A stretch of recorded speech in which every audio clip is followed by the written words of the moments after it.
Coach Ken, we can begin, if you would, with your thoughts on the game, and then we'll go to questions. It was a great game. I thought both teams played at a high level. I thought, Kendrick Davis and Williams both were outstanding players tonight. I mean, you see why they both first team all conference players. You see why they're two of the better players in the nation. I thought at times they just really stepped up and made huge plays when their team needed it. And so, but I thought I was really proud of our guys. I thought our guys played hard the entire game as well. I thought CJ Kelly, who's right here with me, did a great job of leading our team, and we were right there at the end. I mean, it's a 1-2 possession game coming down the stretch like it has been pretty much every game that we've played them, and we just came up a little short. Okay, we'll start here in the front for questions, please. You finished the second half there with 19 points. What was working there for you to really get this team going? Went 6 or 7 from the field. You've really been able to turn it on in the second half. We saw it yesterday and then did it again today. What seemed to be working for you there in the second half?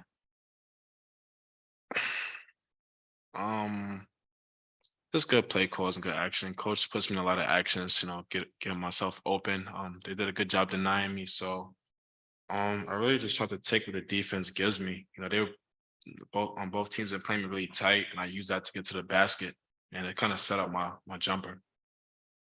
And coach, obviously it's not extremely ordinary to see two guys go for 30 like Kendrick and DeAndre did tonight. Just talk about their performance tonight. Obviously, they're both two of the top players in the conference.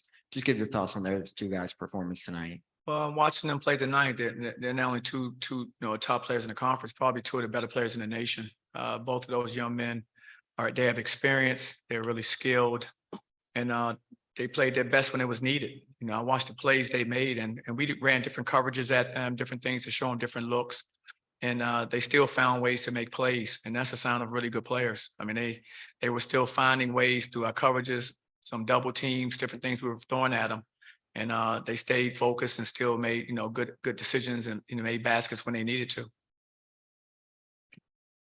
Any other questions from in the room here? Okay, we'll go to the Zoom. We'll start with Trace Trilko, please, for the next one. Coach, 12 of your 14 losses by single digits. What does that say about your team on this season? The same thing I've said about these guys, to their faces, is that I'm really proud of them. They're a high character team. I've been involved with a lot of basketball all my life, and there's not too many seasons I've had, even with really good teams that have gone on and, deep in the postseason, that they didn't have a game or two where they just didn't have it. This team, every single night, has given us a chance to win and be successful in games.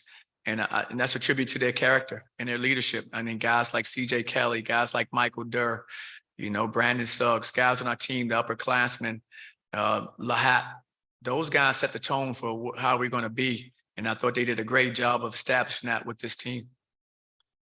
Okay, we'll go next to Kyle Nash, please.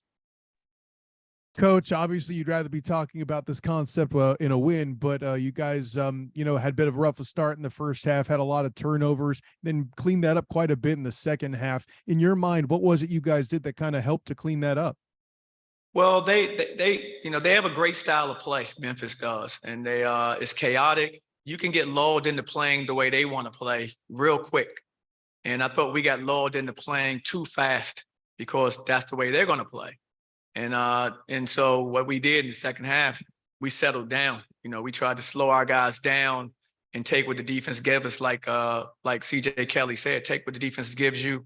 Don't let them speed us up, because that's not our game. And I thought in the second half we were able to more dictate and play the way we wanted to play through most parts of the first, most of the second half. We'll go next to Brandon. Oh, I'm sorry. Yeah, and really quick, Kyle.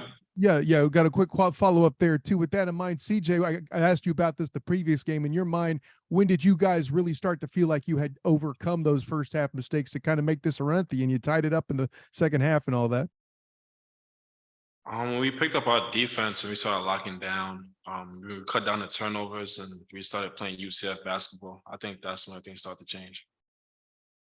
Okay, now we'll go to Kyle. I'm sorry, to Brandon Helwig, please, for the next one. CJ, did you Did you kind of feel there was a competitive rivalry with Kendrick Davis a little bit? We just watched his press conference. He brought you up multiple times. He talked about, I guess, a post-game interview you did after the double overtime win. And he was saying that maybe you said something when you were making your run in the second half. So he seemed to take it personal a little bit, maybe some of the things that you said in the past. Just playing basketball. Just playoff basketball. Both teams going very on hard. There was a little join back and forth from me to him. The bigs to bigs. I mean, it's just fun basketball. Just a little talking here and there, but respect to to Memphis. And CJ, what can you say about your performance in this one? And this was your last game. Obviously, you didn't want it to end like this. Just what was going through your mind, and what are you thinking right now? Just keep playing the right way. We have a great coaching staff, and we have guys that give their all into this game. We feel like every game we've been in a dogfight. So just keep playing the game the right way. I was just saying to myself, not trying to do anything uncharacteristic, really. Okay, we'll go to Eric Lopez for the next, please. Coach Taylor obviously had a tough night. Did you see something Memphis did to him, or was it just couldn't get his flow? What would you see from Taylor? Well, you always give the other team credit. I think when players don't play the way they've played through the season, in most cases, you give the defense credit, and so I give them credit for how they played him. I thought they were, aggressive, and they were up in him, and they kind of, got him out of his rhythm. And I thought Taylor, I mean, that's been rare this season for him to be, knocked out of rhythm a little. And I don't think he really could ever really get back in it. We tried to do different things to put him in situations to try to get his rhythm back, and he really never got it back. But, he's a freshman, and he's playing against two, like I said, experienced seniors. You're going against DeAndre Williams, who is he's a terrific player, and so I thought that tonight he just didn't have it, but I thought his effort and energy was good. It's just that I think he got knocked out of rhythm, as you mentioned, and we could never really get him going again. And that's tough. We need him to be a part of what we do. And tonight he wasn't able to do that. Talk about what's it been like coaching CJ this year and all the different things he's had to do for this team, from running the offense from the point guard, scoring, distributing, what he's meant to this team this year. Well, he meant so much to the team. I wish he had more years left in his eligibility. He's been terrific, and I've really enjoyed getting to coach him. He's a student of the game.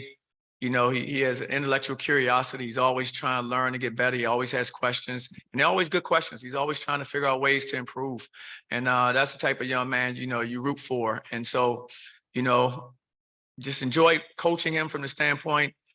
He's so versatile. I think, we're able to show more of his versatility here than he probably has in years past, the way we played him, on the ball, off the ball. And that's something that I think he was able to embrace. When I first told him he's going to play on the ball some, he wasn't too sure if he wanted to do a lot of that. And then I think as he started to handle the ball and it was in his hands more, he realized how much more he could be effective. And he really gave us a huge lift as a backup point guard, as a facilitator, or even in a game like this, I can just put it in his hands and have him run the offense. And, he makes, like you say, he makes really good decisions. He plays the right way. And so he's a good example for the young players on our team of what it takes to be a really good player. Okay, we'll take the last one from here in the room, please. Hendricks has been, if this was his last game tonight, what were you able to take from a special player like Taylor Hendricks over the season? And just talk about your relationship with him and how special it was this season with him. Well, I have a great relationship with Taylor, like I do with all of our players on the team. He was a joy to coach. I said this before. I mean, it's not been one bad day coaching Taylor, and that's hard when, we're intense in practices, games, and it's not one time where he looked at you, or, he dropped his shoulders when you have to kind of, criticize something that he's doing. We coaches, so we criticize. And so there was not one time where he ever did that. And so it says a lot about who he is as a person. He's really coachable. I enjoy working with him. He's a hard worker. He's a guy, I'll say, he comes early and stays late. Comes early before practice, stays late after practice, always working to get better. He's a great teammate. I've watched him throughout the season, like even in these interviews, I listen to what he says, and he's always complimenting his teammates. And what a great young man, because he's a terrific talent, bright future. And he's always first to say, what can I do to help my teammates? How can I help them? Always got a positive comment to make about him. If you go through the records of the articles, you'll always see that. And that's rare for a freshman who's having the type of year he's had. I mean, you would think he'd be thinking about more of himself, but yeah, he's always thinking about others. He's thinking about his teammates. And that's why I think he's going to be a great player and it's going to win a lot of games because those type kids usually do. UCF, thank you.